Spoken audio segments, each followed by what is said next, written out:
সাবেক বিমান বাহিনী প্রধান ও মহান মুক্তিযুদ্ধের ডেপুটি চিফ অফ স্টাফ বীর উত্তম এয়ার ভাইস মার্শাল একে খন্দকারকে রাষ্ট্রীয় মর্যাদায় শেষ বিদায় জানানো হয়েছে। রোববার দুপুরে ঢাকা সেনানিবাসে বাংলাদেশ বিমান বাহিনী ঘাঁটি বাসার প্যারেড গ্রাউন্ডে তার জানাজা অনুষ্ঠিত হয়।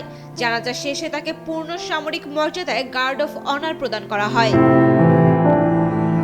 জানাজায় অন্তর্বর্তীকালীন সরকারের প্রধান উপদেষ্টা ডক্টর মোহাম্মদ ইউনুস, তিন বাহিনীর প্রধান সহ সামরিক ও বেসামরিক ঊর্ধ্বতন কর্মকর্তারা এবং অসংখ্য গুণগ্রাহী উপস্থিত থেকে জাতির এই শ্রেষ্ঠ সন্তানের প্রতি শেষ শ্রদ্ধা নিবেদন করেন।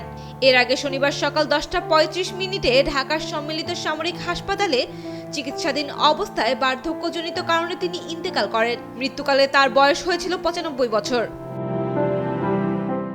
টানা তৃতীয়বার অর্জন করেছে দেশের সেরা সুপার ব্র্যান্ড স্বীকৃতি বসুন্ধরা টিস্যু।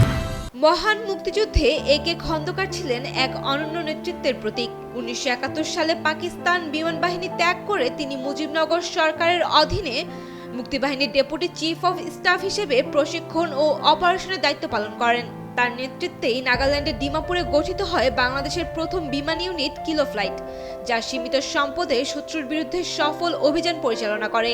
স্বাধীনতার পর তিনি যুদ্ধবিধ্বস্ত বাংলাদেশ বিমান বাহিনী পুনর্গঠনে অগ্রণী ভূমিকা রাখেন এবং বাহিনীর প্রথম প্রধান হিসেবে দায়িত্ব পালন করেন। অসামান্য অবদানের স্বীকৃতিস্বরূপ তিনি বীর উত্তম খেতাব এবং স্বাধীনতা পদকে ভূষিত হন।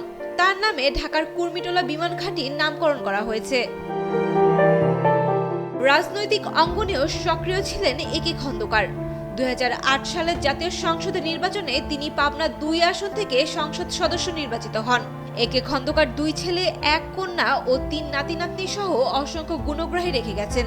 তার মৃত্যুতে দেশ একজন বীর মুক্তিযোদ্ধা, দক্ষ সামরিক নেতা ও প্রাজ্ঞ রাষ্ট্রনায়ককে হারালো।